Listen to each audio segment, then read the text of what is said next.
नमस्कार, आप देख रहे हैं सिटी पोस्ट और मैं हूं अभिषेक मिश्रा। क्या पशुपति पारस, पूर्व केंद्रीय मंत्री पशुपति पारस, क्या एनडीए में बने रहने की गुंजाइश अभी बची हुई है?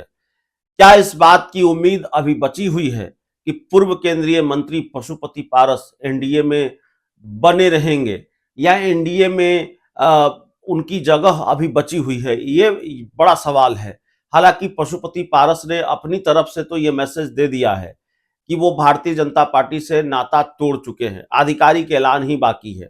जिस तरह से उनकी पार्टी के लोगों ने भारतीय जनता पार्टी को या बिहार की डबल इंजन सरकार को दलित विरोधी बताया और दफादार चौकीदार की समस्याओं को लेकर पशुपति पारस सड़क पर उतरे, लालू यादव से नजदीकियां, आरजेडी के बड़े नेताओं से लगातार मुलाकातें, तो ये सब कुछ इस बात की गवाही चीख चीख कर देती रही है कि पशुपति पारस और भारतीय जनता पार्टी का संबंध टूट चुका है। भाजपा और पशुपति पारस अलग हो चुके हैं।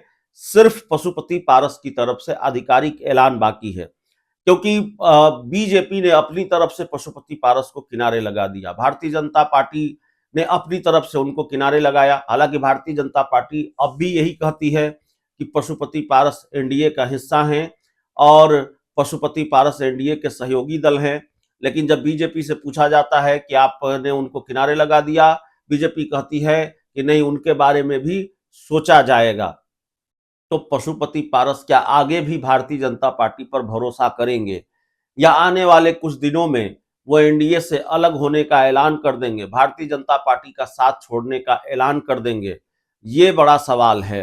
देखिए, पशुपति पारस दिल्ली में हैं, जो जानकारी निकलकर सामने आ रही है, और दिल्ली में बीजेपी के एक बड़े नेता से मुलाकात की खबर है। पशुपति पारस ने अब से 2 दिन पहले एक बीजेपी के एक बड़े नेता से मुलाकात की है, उनके मुलाकात की चर्चा है और ये जानकारी सूत्रों के हवाले से आ रही है।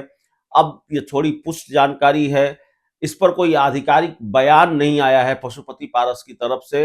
आमतौर पर जब बीजेपी के बड़े नेताओं से पशुपति पारस मिलते रहे, तो या चिराग पासवान भी मिलते हैं, तो तस्वीरें सामने आ जाती हैं और तस्वीर साझा की जाती है, लेकिन ऐसी कोई तस्वीर सामने नहीं आई। सिर्फ अंदर खाने से ये जानकारी निकलकर सामने आई है कि पशुपति पारस की मुलाकात बीजेपी के एक बड़े नेता से हुई है। तो क्या पशुपति पारस ये देख रहे हैं कि भाजपा के साथ अगर अच्छी डील हो जाए तो बीजेपी के साथ, नहीं तो लालू यादव ने दरवाजा खोल ही रखा है, या फिर वो लालू के साथ ही जाएंगे, ये बात भी तय है?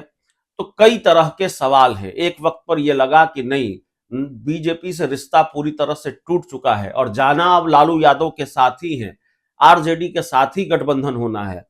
लेकिन ये जो मुलाकात वाली खबर आ रही है कि दिल्ली में बीजेपी के किसी बड़े नेता से मुलाकात हुई है, उससे फिर ये सवाल है।